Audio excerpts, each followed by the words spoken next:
Former Chief Justice David Maraga has accused President William Ruto of taking advantage of former Prime Minister Raila Odinga's death and burial preparations to quickly ascend to controversial laws, including the Computer Misuse and Cyber Crimes Amendment Bill 2024 and the Privatization Bill.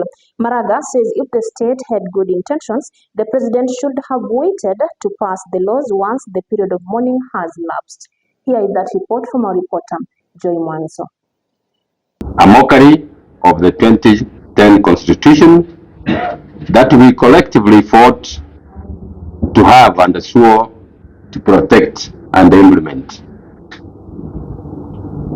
Fellow Kenyans, at exactly the same time that the nation was grappling with the news of the demise of Right Honorable Odinga, President Ruto was in State House signing into law not one but 8 bills, some of which are quite draconian.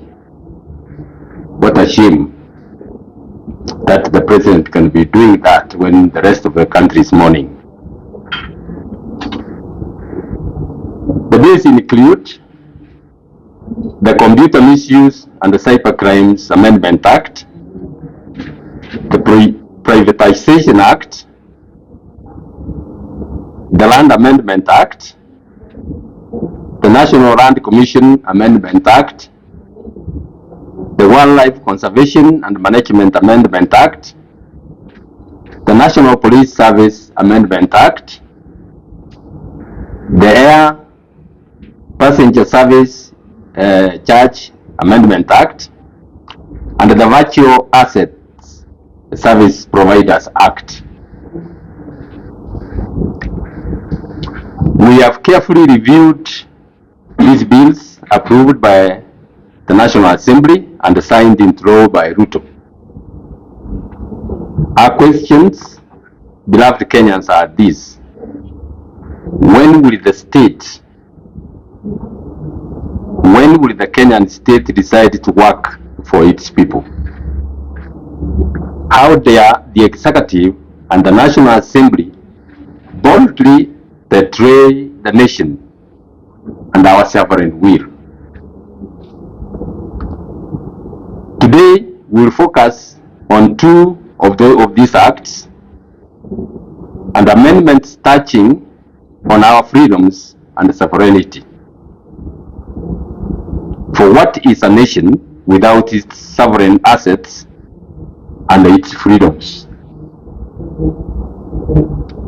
First, the amendments to the Computer Misuse and the Cyber Crimes Act, in essence, seek to control and crush political dissent and protests in the guise of expanding protections from cyber criminals.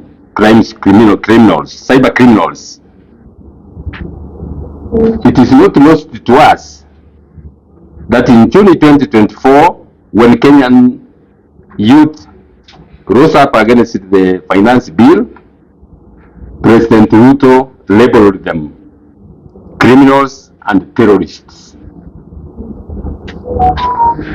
The addition of Section 6JA to the Computer Misuse and the Cyber Crimes Act gives the National Computer Cyber Crimes Coordination Committee and constitutional powers to issue directives to render a website or an app inaccessible for promoting, amongst other things, illegal activities.